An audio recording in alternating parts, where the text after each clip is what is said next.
My name is Daphna. I am a New York City DSA member. I have been part of the Palestine Organizing Committee. And for my day job, I work at the Emergency Workplace Organizing Committee. Thank you.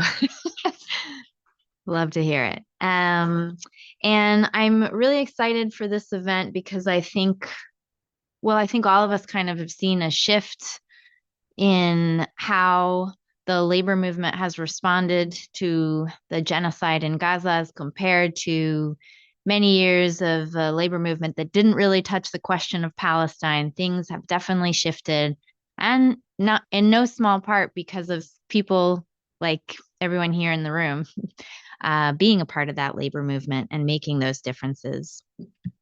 So, but we invited a few speakers here today, and we're still missing one that will be here shortly. But in the meantime, I'll introduce folks. And so I have, first of all, Carl Rosen, who is on Zoom calling in from Chicago at the moment, I believe.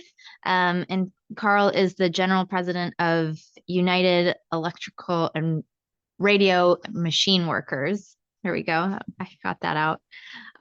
Sorry about that. And then we also have Jackson Potter, who's the vice president of the Chicago Teachers Union. We have James Carr over here to my right, who's a regional organizer here in New York City for Starbucks Workers United and also Starbucks barista. Yeah, and I work there. And we have Jessie Kelly, who's a skills trades auto worker and a member of UAW. And hopefully in a moment, we'll also have Sophia Gurulé, who is a lawyer at the Bronx Defenders and also a member of UAW.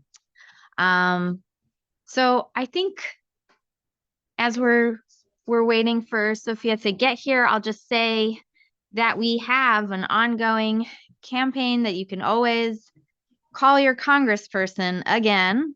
This week we had a whole bunch of clergy member sending emails to Congress people.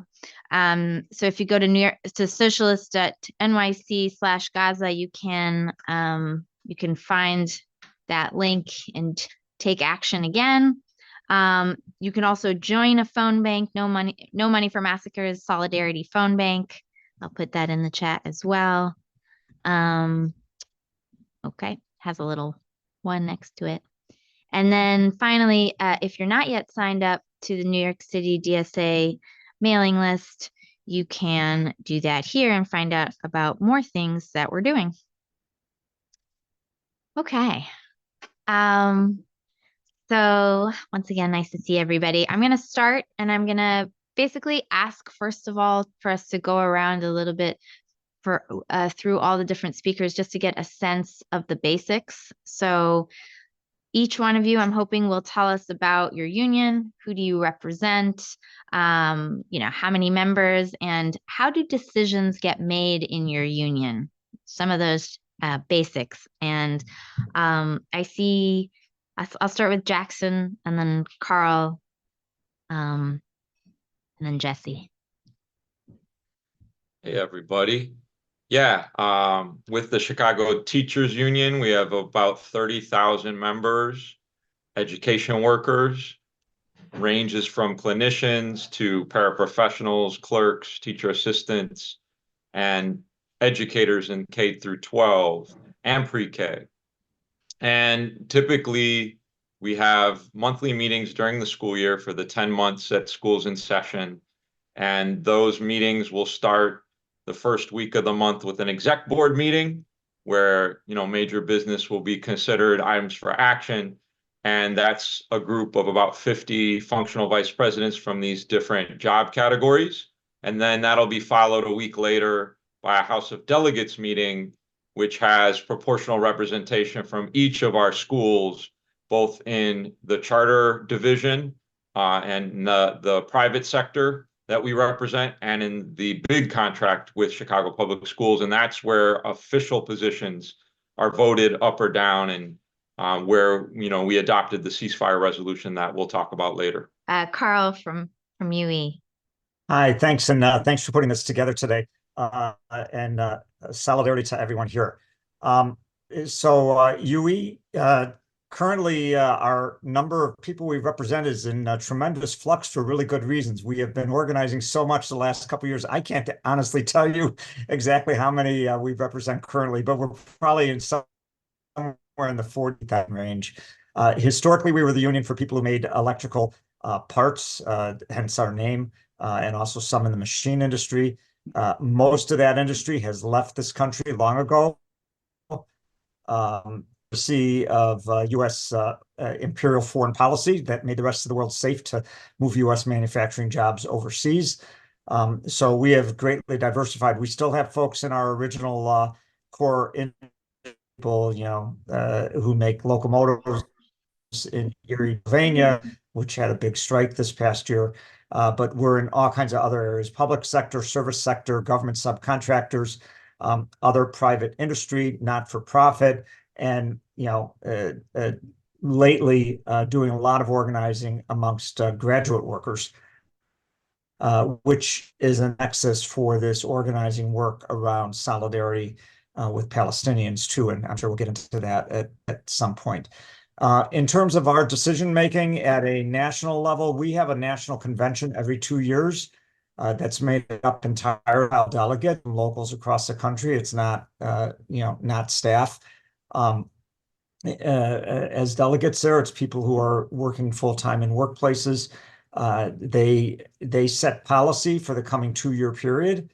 And we have had, for the last close to a decade now, for a long time, we've had a position on the Middle East, but for the last decade, we've had a position that, had a sharp critique of the direction the Israeli government has gone, and supported BDS for that reason. And we just re-upped that policy in September by a vote of our delegates at the convention. That then created the possibility, because that was the policy of our union, was already calling for ending military aid and all the things that ought not to be the killing of people in Gaza, making use of largely U.S. supplied weapons, that it was very easy for us to, as officers and within the confines of that policy we'd already adopted as a union, issue the statement jointly with UFCW 3000 has become the sign-on statement demanding a ceasefire. It's the broadest expression of the movement. There's thousands of individual workers signed on to it, and it's, I think, helped inspire many other national unions to take a position also. Definitely. And hopefully we get into some more of that in the next question too. Jessie, did you want to tell us a little bit about UAW? Yeah, so I'm a member of UAW. So we represent workers in the United States, Puerto Rico, and Canada. We have roughly 400,000 active workers right now and 600,000 retirees. We have workers in multiple sectors of the economy, including manufacturing, colleges, universities, hospitals, and nonprofit organizations. So much like Carl was saying, we diversified from our original roots. We're actually one of the 2 main unions that represent workers who are manufacturing workers that are using and creating, that are creating weapons that are being used against the Palestinian people right now. So it's very important that we also called for a ceasefire and that we do this work around that. But we're a member-led union. There was a long and very hard fight recently for one member, one vote, but we were able to achieve that after decades of corruption inside of the UAW, and now we have one member, one vote. Much like Carl's union, we elect delegates, only we have constitutional conventions every 4 years. So we're able to elect delegates at a local level and send them to Detroit once every 4 years. They also get an opportunity to send amendments at the constitutional convention, and those delegates will set the tone for the next 4 years inside of the UAW and rewrite or write new language into our constitution, which is how we operate and run the UAW. This obviously does not stop the need for rank and file pressure in the time in between of those conventions as things are happening in society and things are happening inside of our union. So we're very fortunate enough to have like these off groups. One of the off groups is Unite All Workers for Democracy, or UAWD, which I'm a member of. It's a very grassroots movement inside of the UAW, and it was created to create a more democratic and accountable union. They were the main ones fighting for the one member, one vote, and were very successful and ran a reform slate in the last election. So that's kind of just an overguide of the UAW. Cool. Did you have anything to add to that? If not, let's. I'll just go very quickly about our particular local, since Jessie just gave a really good breakdown of the UAW at large. I'm with the Association of Legal Aid Attorneys, UAW Local 2325. We consist of about 3,000 legal services workers throughout New York City, about 30 different shops. And in terms of our democratic processes, we have a joint council, which consists of delegates throughout the entire local, as well as the amalgamated council, which is the leadership, including the chapter chairs, as well as constitutional officers. And in terms of how we make decisions, we make them democratically. We put up votes at the joint council, as well as at the amalgamated council. And I can talk a little bit more later about how we pass a resolution doing that. Cool. Okay. James, Starbucks Workers United. Yes, I am a Starbucks worker with Starbucks Workers United, which is now we have, as of today, like 403 stores, I think. And we are obviously, organized with Workers United, which became its own union in 2009 from its predecessor, Unite Here. We represent service workers, garment workers, manufacturing, shipping, a lot of different things also. And we are affiliated under SEIU also. And we're a new campaign. It's been like 2.5 years. We still don't have a contract. And the decisions in our union are made, it depends what the decision is, who makes it. Our workers were responsible for organizing the whole campaign and writing the contracts and crafting escalation strategy and strike strategy, but there's definitely a lot of rooms we are left out of when it comes to a national strategy and legal with Workers United and SEIU. So we are learning how to deal with that. Okay. Okay, well, so that will kind of lead us into this next question that hopefully people can talk to you about. What has actually organizing for ceasefire resolutions looked like? What have you been doing within your union? Some of the positive moments of the organizing over the last year. And I think maybe Carl, we'll start with you, since UE was one of the first major unions to call for ceasefire, and maybe you can talk about what it took to get to that, and also like what some of that work that you started to allude to in your first answer about bringing in more unions into resolution for a ceasefire. Sure. Yes, as I was indicating, we've had a long history on this issue, and in fact, Labor Notes just published an article that kind of lays out some of that history. So if folks are interested, they can look at it, and that history is there because of our history with the kind of the through line from the 1930s and the original positions of the CIO unions, which included being independent on issues of foreign policy, and a big piece of the McCarthy era of driving the progressives out of the labor movement, driving the left out of the labor movement, was to have a labor movement that wouldn't challenge the imperial interests of the U.S. corporate class, basically. And so that's what we had for the next many decades, leading to all kinds of debacles, including or tragedies, or terrible things, war crimes, etc. Whether you're talking about Vietnam or many other wars that we entered into. But what was that started to break down somewhat, where most of labor would right away be on board with the, kind of the bipartisan consensus of U.S. Carrying out wars in corporate interest, with the Iraq War. And it was in part because there was a Republican administration in power, but we put together a broad-based movement under the name U.S. Labor Against the War, that eventually was able to move the AFL-CIO to take a statement as a whole against the war. It took about 3 years. A lot of dead people, unfortunately, during that time. A lot of days, but it was an important development. And as the war wound down, and frankly, I would say, once the Democratic president came in 2008, the labor movement kind of sat back a little bit on. And so that organization eventually essentially withered away. But some of the folks were still around. And that helped get this off the ground a little bit faster this time. And so some of us who had been involved, kind of reached out to each other, thought about how do we lift something up quickly? We don't want to try and build a whole organization. That's going to take a while. How do we just get something out on the web? It was suggested that UE just put a statement out there and try and get people to sign on. I said, look, it shouldn't be just UE. We should, have some other union also.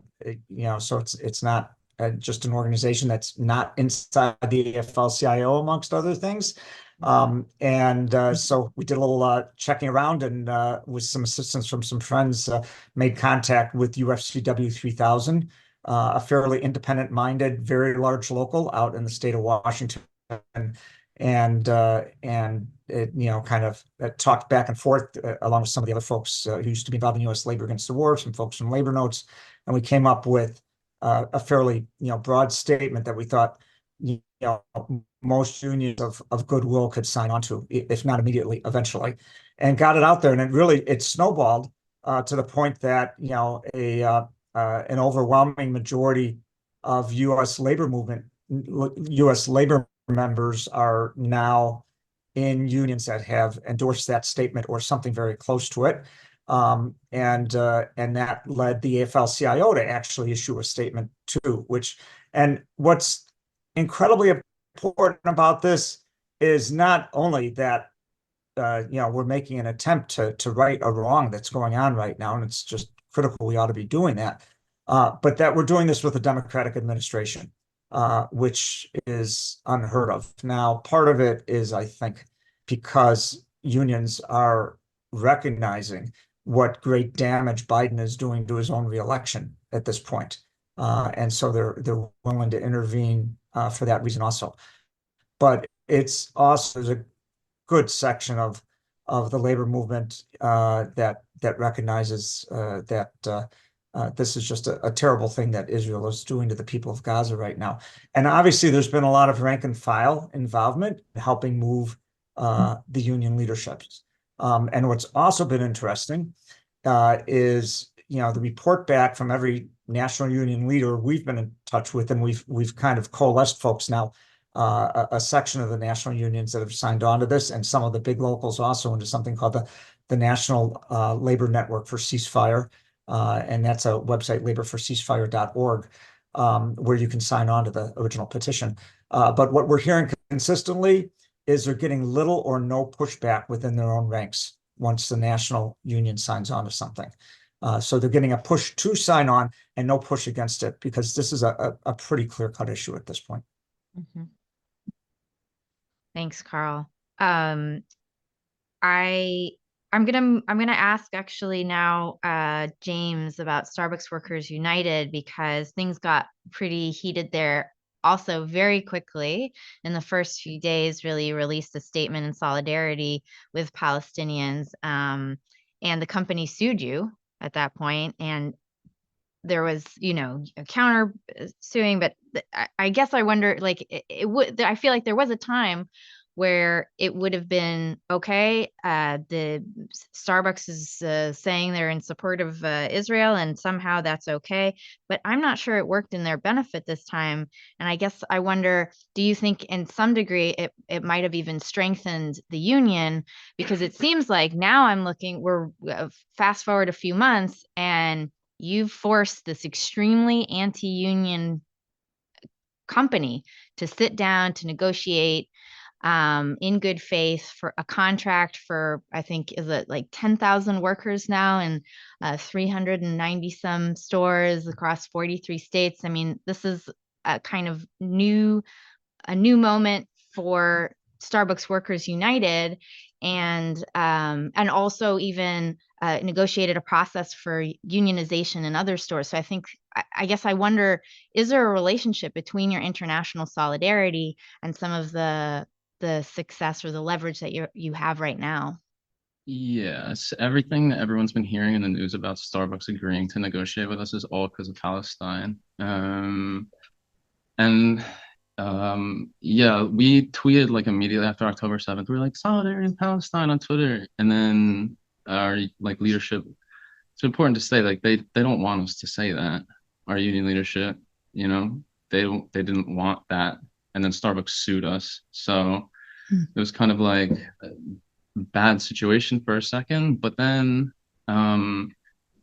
people saw that they doxed us and that they sued us and that they were doing this. And so on top of the boycott that Starbucks was already undergoing because of the union busting, like their numbers started to go into a bit of a free fall recently because of the boycott for Palestine on top of the boycott for the union busting. And so that was where we broke them, was because of Palestine. But it should also be said that, you know, like the fealty that Workers United and SEIU have shown to Israel, the fealty that SEIU and Workers United have shown to Israel, you know, it's hard to imagine that they weren't kind of aghast also at our support for Palestine, as was Starbucks. And I think Starbucks and SEIU, I think, found a little Zionist solidarity in being surprised at the workers for supporting Palestine. And they were kind of urgent to hash out a bit of an agreement so that we could work towards a contract, so that there would be a contract, but so that also necessarily there would be a de-escalation in the campaign, so that there would be no more workers talking about Palestine. So in a way, Palestine got us leverage over Starbucks, but it also got us leverage over our own union. Just a situation no one should ever have to be in, but that's what we did. And that's how it's going right now. And it's better to be honest about that. So yeah, Palestine, Gaza is responsible for our contract that we're going to get. It's all because of Palestine. Yeah. Yeah, and SEIU has called since for ceasefire, so that certainly on the 22nd, yes. On the 22nd, SEIU, Mary Kay issued a ceasefire statement. It didn't have the word Israel in it, but well, for sure, I think we can say that rank and file organizing has done a lot to shift things in the labor movement. So I want to actually talk to now the folks from UAW, because I think, you know, the UAW coming out in support of ceasefire felt like, I don't know, to me, a watershed moment, you know, in the ceasefire movement. So I guess, how does that change happen? You know, I think Jessie mentioned before the reform, the hard fought reform within the union.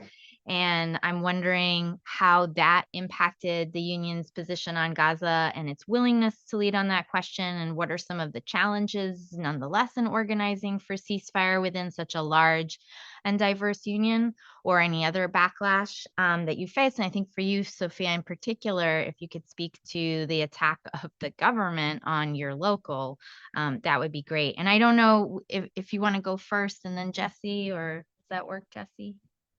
Yeah. Okay. Great. Yeah, I really want to emphasize the point that you just made, that it really is rank and file led. and that there is a lot of challenges that come not just within the actual employers or even within the union, but also within union leadership. And I think it's important to be transparent about that.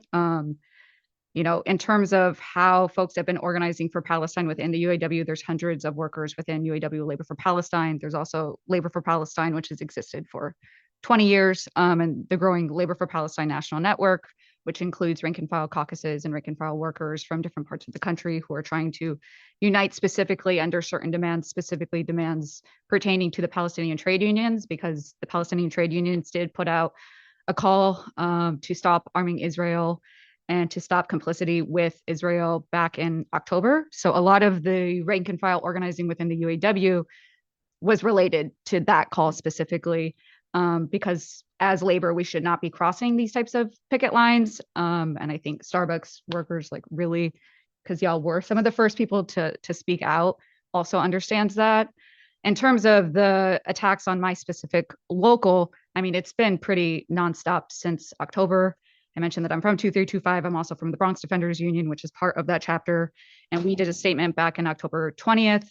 And about a week after we did that statement, we had petitions to defund our organization. We had cease and desist letters, even before we even voted on it, from our employer.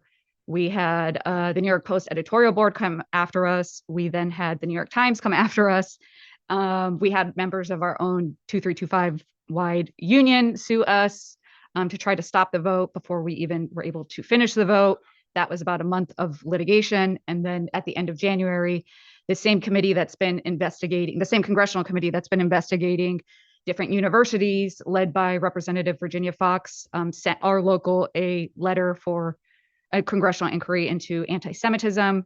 And that led to a congressional subpoena. And this committee actually trying to get our meeting minutes and other documentation that really has no, why are you looking into that? So I say that because all of this really has been because of rank and file workers. And I think rank and file workers need to understand that we have tremendous power to influence foreign policy as well as US policy, as well as US politicians beyond just our own union leadership. And the only way through all of that and through all the intimidation is to actually do it collectively and to have shared principles that ground you in these really tough moments. Because at least for our local, it has been very challenging, but we continue to persist because it's really nothing in comparison to the struggle for Palestinian liberation within Palestine. And it's honestly an honor to be part of that struggle and to be fighting against Western complicity with Zionism in the United States, because we do have such a critical role in the violence that's been going on for decades in Palestine, and specifically, the deaths of at least 30,000 people. Yeah. Jessie, did you want to add anything? Yeah, absolutely. I just want to really back up, Sophia's statement in saying that this was very inside of the UAW, very, very rank and file led. And it was incredible to watch. And, even our leadership, when they did put out a statement for a ceasefire, credited the rank and file. I think that maybe we should have leaned into that a little bit more, but it was really, they started the ball rolling, right? They put it on the top of the priority list for the UAW. And I think that that was very, very important. We were just coming off of one of the biggest, most publicized strikes by striking all of the big three auto workers at the same exact time. And really, we were really trying to realign our priorities as a union. And this push that came out to stand in solidarity with Palestine was so important. And it was orchestrated in such a beautiful way by the rank and file that it really did push them to make a statement at a really important time, leading the way for other unions, which I thought was important. And at the time, for me, it felt almost like this unconditional support for what was happening, and this unconditional backing of what Israel's actions. And so to see a union come out and, stop that unconditional support, I think really did a ripple effect through the media and through the rest of the nation to say maybe there's a little bit more to look at here. So I really, really appreciated that.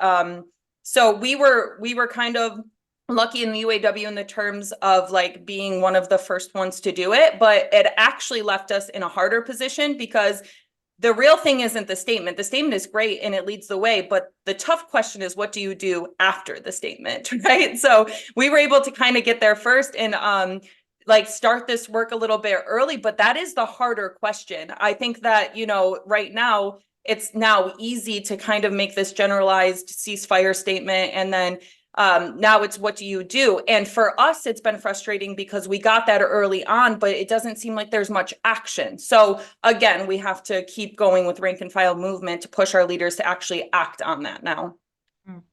Thank you. Can I ask Jessie just a real quick follow-up on that? Is because I think for me, when I saw what happened in UAW, was like, oh wow, clearly this started with a grad student movement within UAW that like picked up the question of democracy. There was the reform movement, like all of these things had this domino effect. But you work in auto, and I just wonder, like, how has it been? How's the question of Palestine and the auto workers? Yeah, I'm glad you brought attention to that, because I think it's super unfair. And I do believe that like our higher ed brothers and sisters really like educated the other sectors in the union on why this is important and why it should matter to all of us, and it should matter to the working class people as a whole. And like I commend them for that, and I think that that's amazing, and that's what, you know, what makes the UAW so strong and unique, is that we have all these different sectors and all these people working together to better each other, and we really do like go off of each other's synergy. But they weaponized that against us in the media, and they said that it wasn't auto workers didn't care, right? Or that we didn't understand, and that we were only going with what the higher ed people inside of the union wanted. And I think that's unfair to everybody, because that's not the case. I mean, just because they were the ones that were maybe the most vocal in the beginning does not mean that we don't care, that we can't educate ourselves and stand in solidarity with people. So it was a really frustrating thing to see played out. And I just want to say to like everybody here that like we are strong because we are so diverse, and that's where we get all of our strength. But we should not be divisive inside of our union, and we should not let the media be divisive of us, because we really do all stand together. Wow, thank you. So not last but not least, Jackson, I guess for you, I'm wondering both what that looked like, the process of the resolution, but also, you know, one thing I've always thought about CORE is that you really led with your relationship to the community. And I guess I'm curious to hear how has that played out in this question? Is this something that the community also feels strongly about, or has there been any tensions there? Yeah, go ahead. Yeah, I'd say like historically our relationships with the Arab American Action Network, Kenwood Oakland Community Organization, Brighton Park Neighborhood Council, so Black and Brown led organizations helped inform our position in solidarity. And it's been a tough trajectory for us. I went on a delegation with educator unionists from England in 2016 and brought back a lot of information to our union, where we attempted to pass a resolution in solidarity with people in Gaza, Palestinian folks, against a bombardment back then. And we were internally leaking information because we had people that were apologists for the occupation within our staff. There were some Zionist members who were also leaking to pro-occupation organizations like AIPAC, Jewish United Fund, ADL, and that led to legislative and funding threats and kind of derailed our internal process as we were seeking that solidarity years ago. And so I do want to mention that as democratic organizations, we are subject to a lot of the internal and external pressures and we don't pick our members. So it's really important to lay the foundation and groundwork for respectful debate, for strategic orientation, political education, and dialogue to preserve and strengthen our solidarity awareness and action that will allow us to move forward after key decisions are made, so that it's not just lip service, superficial, or divisive. And so in November of 23, actually inspired by Alex Hahn of In These Times, who notified myself, Stacey Davis Gates, of the UE letter, we were able to be strategic and work with, myself as a Jewish labor leader, with other Jewish leaders in our organization, with Muslim allies and Muslim members. We were able to come up with a strategy to really prevent the kind of external pressure that we faced previously. And it was really strategic and useful to have the UE letter because it allowed for us to represent a good mass line strategy and message at this critical time, which unified an anti-war stance in our union we've seen across the country in a way that we haven't seen in a generation.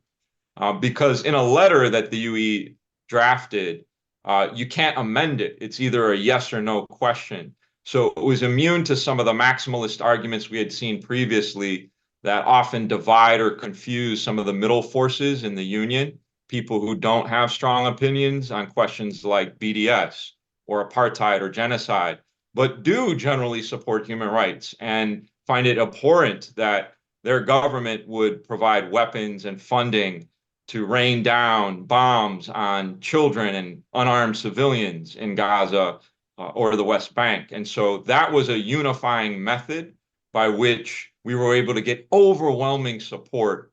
I think it has set the stage for us to do many other things. So for example, we were able to support JVP at a sit-in at the Israeli consulate.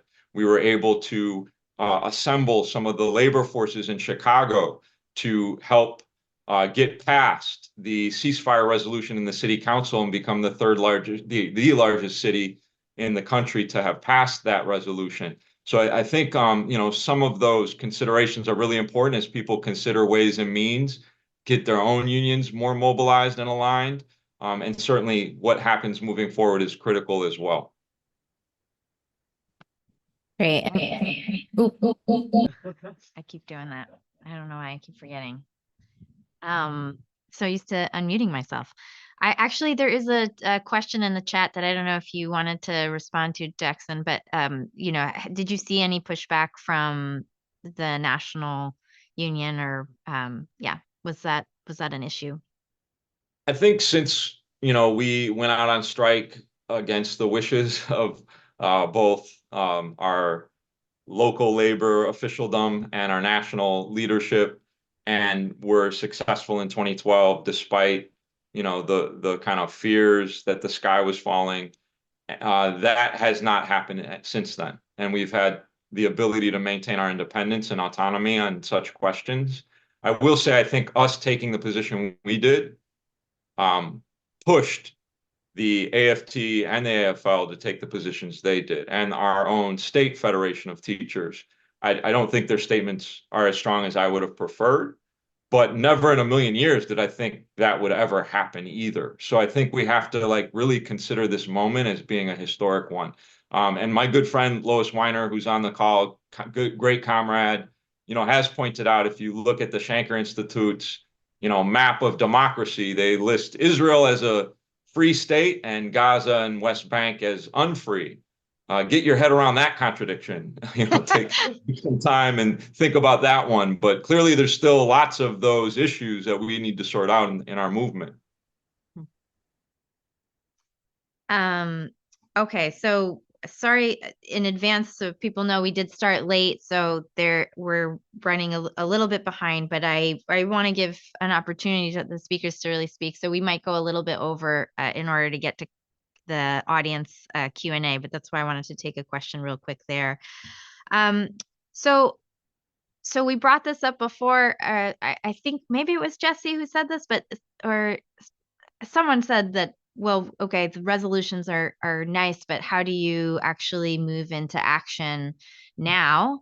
And I do have, that is my big question to you. So what are some of the next steps for labor in Palestine, and what can unions do to organize their members? And is it divestment? Is that the next big step? And what would it look like to run a divestment campaign in US labor on a bigger scale? And then, maybe big picture, if you're willing to also just say why you think that's even important for labor to do that. What's the relationship between Palestinian liberation? You've touched on it in different points throughout the question so far, but like, why is that a relevant question to American workers? Yeah, who should start? I don't know. Go ahead. Well, I'll just briefly say our Starbucks rank and file has been working with Palestinian youth movement a lot, and we've been getting together with tons of other union leadership, like rank and file from around the city, which is something we realized until we started doing that because of Palestine. We don't do that. We're not talking with other unions. And in the same way that like all our Starbucks stores used to be separated and uncommunicative, like that's how we are with other unions. And it took this apparently happening to get us in a room together. So it's like now we're in a room with each other every week. We have like the undocumented campaign in Michigan, for example, like that's the kind of leverage you can get. Did I say undocumented? I have this border bill on the brain, sorry. The uncommitted vote, like that is the kind of thing you can do together when unions members are talking to each other. And that uncommitted vote may do a lot for lifting the siege. So that's like an example of how you can help change policy just by communicating with other workers and not just your own union. Yeah. Yeah, I kind of view it in three buckets. One is what you were speaking to in terms of pressuring political leaders through things like the uncommitted campaign in Michigan, in a lot of different states. And I know that there's one that's more or less the same in New York State that's coming up as well. I think it's also supporting politicians who do take really strong stances in support of Palestinian liberation. But I think beyond that, it's the divestment campaigns, and there's a number of divestment campaigns that are happening in New York, like the New York City Workers for Palestine, DC 37, as well as beyond just divestment, like actually stopping the manufacturing, the research, as well as the transportation of weapons to Israel, like point blank period. And I think that's never really going to happen by union leadership by itself. I think there's a lot of reasons why that is not something that union leadership would want to pursue. But I think rank and file workers, particularly in UAW Labor for Palestine, are really committed to that organizing work because the Palestinian trade unions have been quite clear that that is really how we can stop what's happening in Palestine. I think it makes sense to focus on electoralism to some extent in the way that we were just talking about. But really, I am kind of blown away by how people still do want to put a lot of like focus on politicians, because I think, for example, President Biden has shown that he has no interest in stopping the violence in Gaza. And the only way to actually force them to do it is by the workers taking control of the means of production of these weapons. And that will really be kind of that's the only pathway forward that I see, and that I think a lot of rank and file workers throughout the United States see. So I would encourage folks to join these types of coalitions like you were just talking about, and getting into spaces with other unions who are committed to doing that work, and joining different Labor for Palestine caucuses or groups that are forming in different parts of the country. But I really think that is most important, because I don't know how else we're going to stop the violence otherwise.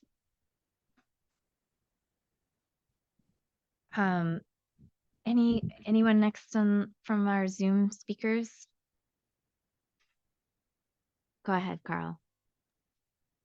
Yeah, I look, the fastest way to help the people in Gaza is to get the bombs to stop dropping on them, and to get the massive humanitarian aid in. That requires a change. And it's our government that has the ability to change the policy of the Israeli government. And that's why it's our obligation to get our government to change its policy.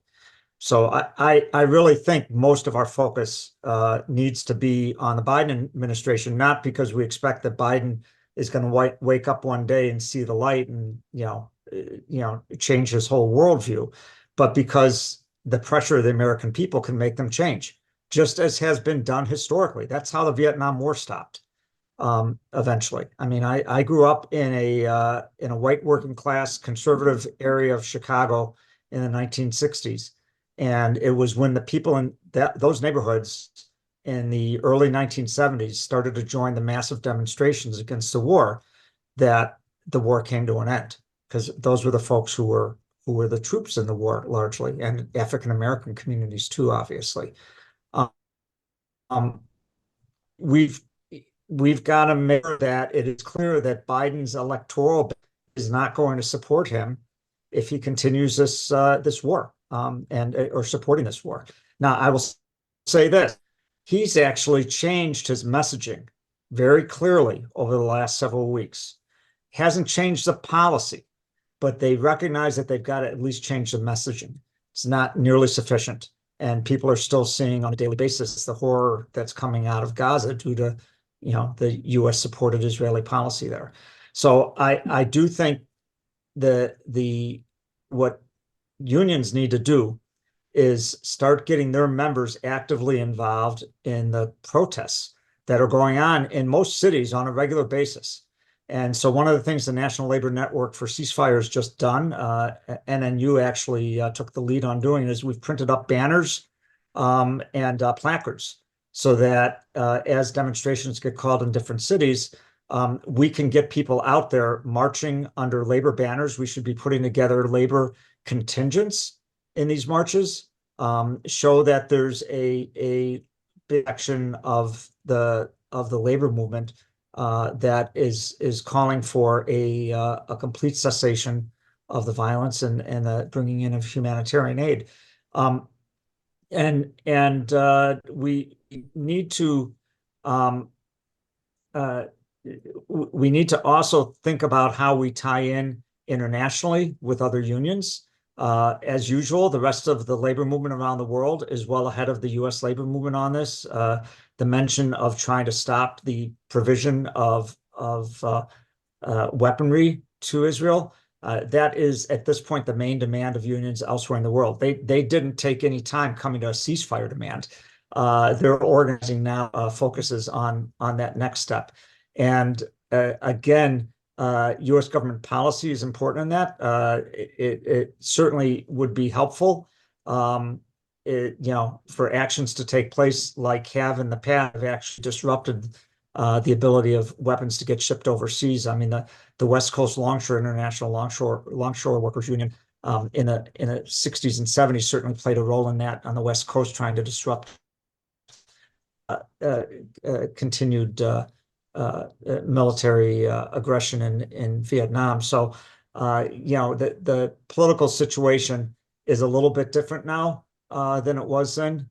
But I think those are things that we can think about as a labor movement. But the starting point right now is getting our members out. And I think the reality is, while we've had a good number of resolutions passed, I don't think we've done near enough work amongst our membership of any union, of really educating folks and having the discussion that's needed so that people understand why it's an important issue to them. There's actually a webinar that we did from a labor point of view. In fact, the president of UAW, Sean Fain, was one of the people on that. Jackson Potter was key at putting it together.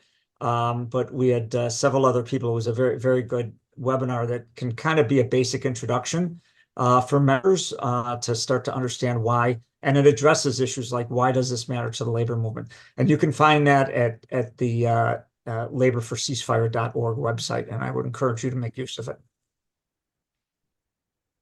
Thanks, Carl. Jackson. Yeah, I agree with Carl's assessment. I will say on divestment strategies, like our pension trustees with the Chicago Teacher Pension Fund are elected rank and file representatives. So when we talk about union leadership, there's a lot of leaders in our organizations that do incredible work, and they have divested from the armaments industry, hedge funds, and fossil fuels. And so I don't think divestment is a bad strategy, but it is also very technical and a multifaceted new terrain.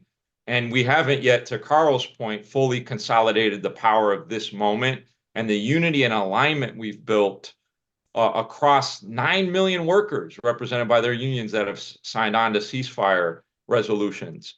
And so I think it's critical to test that unity and see if we can do like what Carl's saying. Can we do a national labor march for ceasefire? Can we take arrests as a labor movement demanding a permanent and immediate ceasefire? I think we're witnessing and experiencing the first real cracks in the hegemonic control that Zionist forces have had on the U.S. foreign policy regime. And we need to take full advantage. If UAW can force the first sitting president in U.S. history to march on a picket line for a strike, then we certainly sure as hell should be able to get this president to put in place a ceasefire immediately if he wants any chance of getting reelected. So I think this is a key opportunity for us to continue to move on the alignment and praxis we've built. Great. Jessie, what are your thoughts? Yeah, I mean, it's such a multi-layered question, so I want to just make sure that like I hit all of them. To me, this is like a super like easy thing to correlate to anybody and make it everybody's fight by just simply saying that like no one is free while other people are oppressed, right? I mean, that's it. It's just bottom line that if there is oppression happening in this world, we have an obligation to fight against that, because that's what we do inside of unions, is we fight against the oppression and the exploitation of people. In our case, it's of workers, and we see this happening. So it's just this really easy bond to immediately make it everybody's fight, which we've been able to do, I think, on a grand scheme, which I think is awesome. But for me, I completely agree with everybody when they say it's education. Divestment is important, and divestment is something that we have a history of inside of the UAW. So to me, like, that's another easy thing that we can accomplish, because in 1974, rank and file members actually all got together and pushed for a huge divestment campaign at our constitutional convention and won. And we, were able to get hundreds and thousands of dollars out of Israeli bonds at that time. That's something we're going to have to do again, but we have all of this history that we can just repeat to make sure that we were able to do that. But the real thing is education. As I mentioned earlier, the UAW is in a particularly, conundrum, because we also represent weapons manufacturing workers. And those workers don't wake up every single morning and say, like, I can't wait to go to work today and make bombs that are going to kill children. That's not where they're at, right? They have to dissociate with themselves, and they have to say, I have to do this because I have to go and I have to provide my family with a roof over their head and food on the table. So they just are completely disassociating with what their labor is being used for.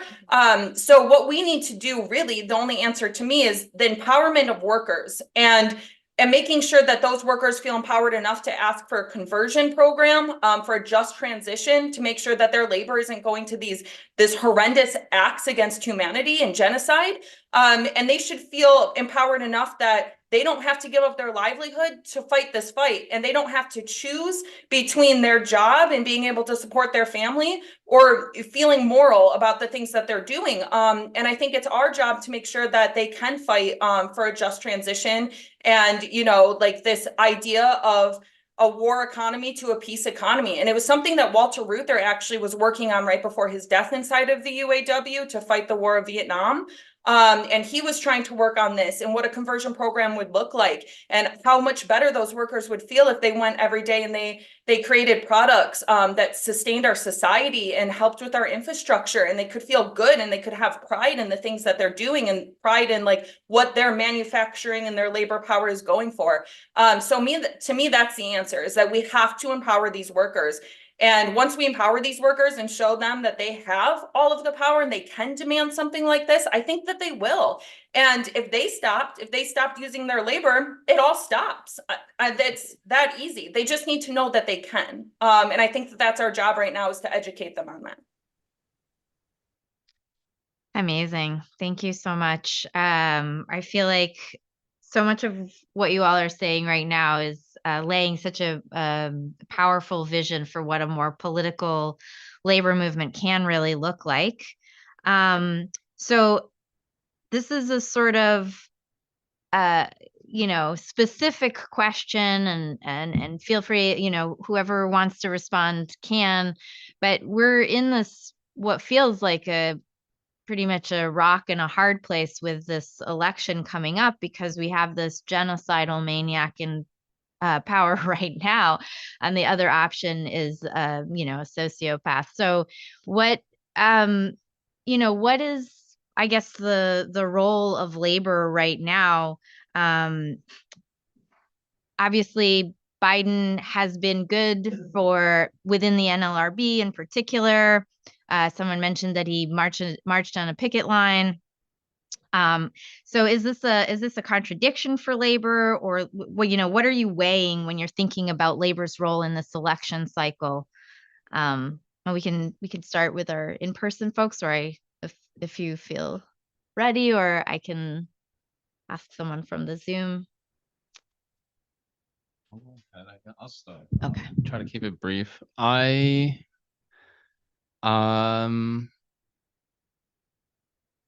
think that Joe Biden goes up to bat for white workers,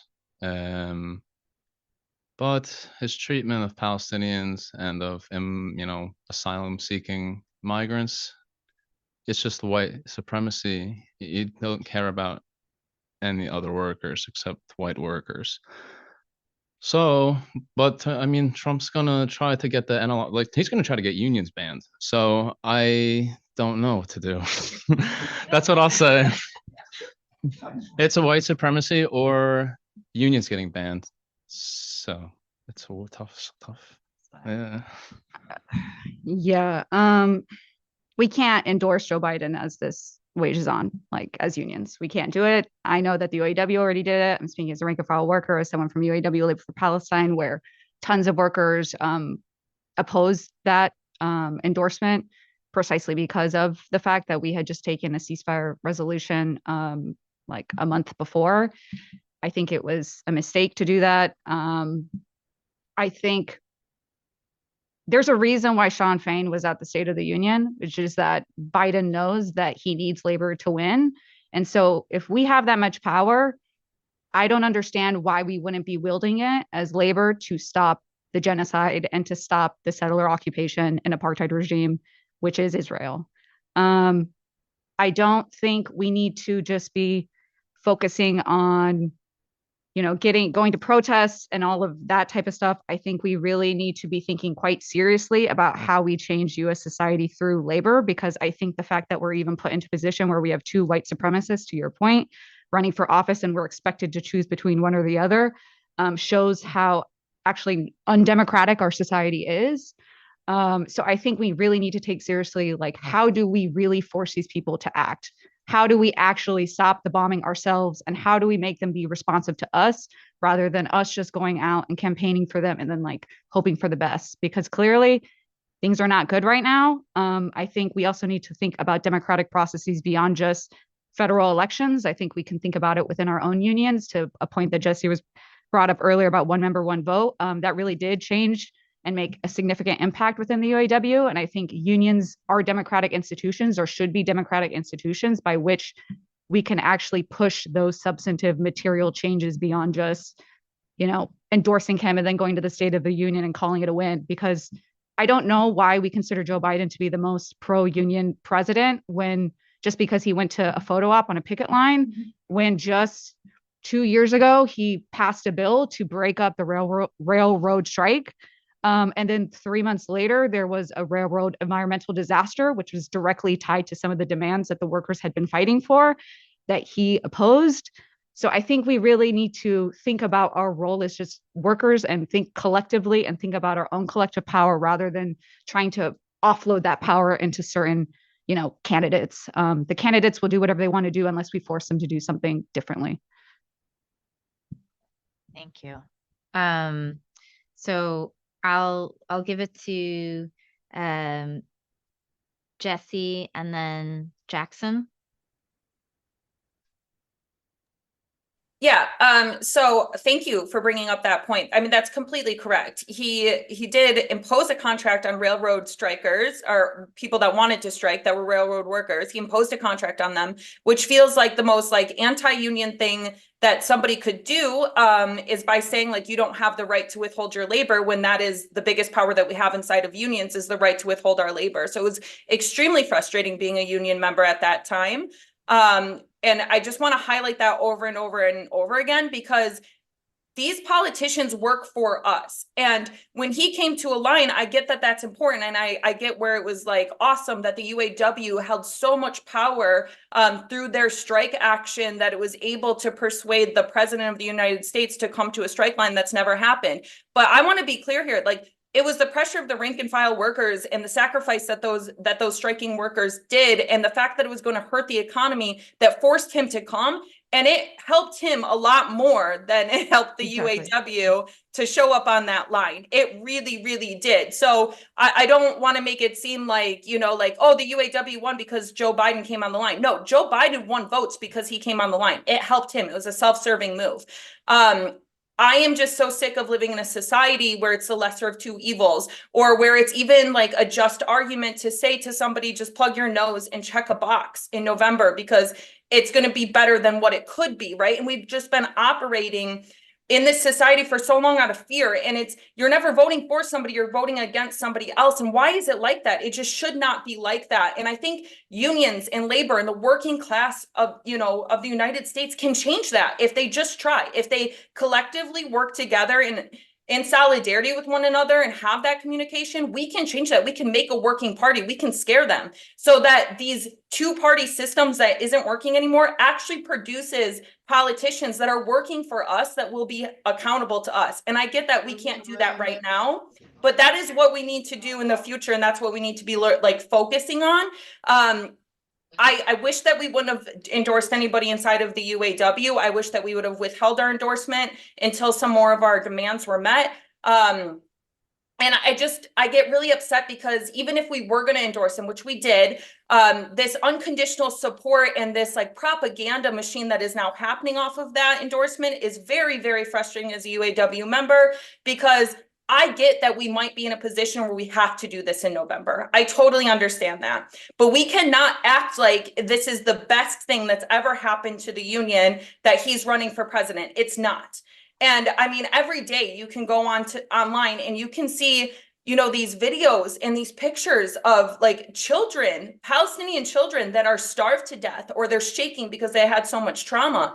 And to expect like the American people to either not make that correlation that what they do in November is gonna support that, or the fact that like it feels like our politicians are putting their own aspirations and their own egos above other people's lives, is just infuriating. And it's gonna eventually turn on them, because this lesser of two evils, eventually it's just gonna be the worst one, right? Because everybody is so upset and they feel like, why are they gonna participate in a system that's not participating for them? Thanks, Jessie. Jackson, did you want to add to that? Yeah, I mean, I might just offer that I do think as leftists and socialists, we have to consider united front politics when there are such drastic choices in front of us and on the horizon that have, tremendous impact. The MAGA bloc dominates the Republican Party. It's now a white supremacist party, both domestically and internationally. That makes it qualitatively different, I think, than what we see on the Democratic side, where actually we have some forces that have supported ceasefire, that have supported labor, that have supported public education. They want to dismantle all of that on the MAGA side. And they want to put people, as my union president, Stacey Davis Gates, has said, back on plantations. So I think we need to be a little more discerning about the fascism that is on the horizon in this country and what it could mean. The foreign policy establishment has always been united in a bipartisan way on the question of Israel. We're finally starting to see cracks in that unity. And I think we're going to need to break them apart and mobilize. And we need to talk to people when we're knocking doors, not about Biden. It's not about him. It's about us, workers as protagonists. We're on the move. We're making these new possibilities clearer for people. We're trying to raise national health care. We're trying to stop paying for our tax dollars to Israel bombing children. I think these are the opportunities we need to really be talking about. The people as protagonists, not some two-bit politician, but how do we coalesce our bloc to fight fascism and defeat the right and unify the left? I think that's got to be our plan. Thanks, Jackson. Yeah, go ahead, Carl. Yeah, UE comes at this from a perspective than most unions in this country, because we almost never endorse in the presidential race, because we think the two-party system is one where we need a party for working people instead. The bosses have two parties, we need one of our own. Having said that, I also agree with Jackson that obviously there are a variety of forces within the Democratic Party, some of which stand up for us very strongly and that get into place there. And so, it, as opposed to the Republican Party at this point, which is entirely evil. But that doesn't mean UE is going to make a decision to endorse Joe Biden this year. We will be having a discussion about this at our General Executive Board in June. We're going to inform that by discussions that are going to take place at our regional council meetings with local elected delegates in April. What we've done in most elections in the past is issued a statement that basically analyzes the pluses and minuses of going one way or the other, and sometimes gives some advice saying, to minimize the damage that we take and to live to another day, it might be better to vote for this candidate versus that candidate. Very different than an endorsement. Endorsements, in some trying to sound like this person is perfect. And the reality is, though, that Joe Biden has done some very good things for labor.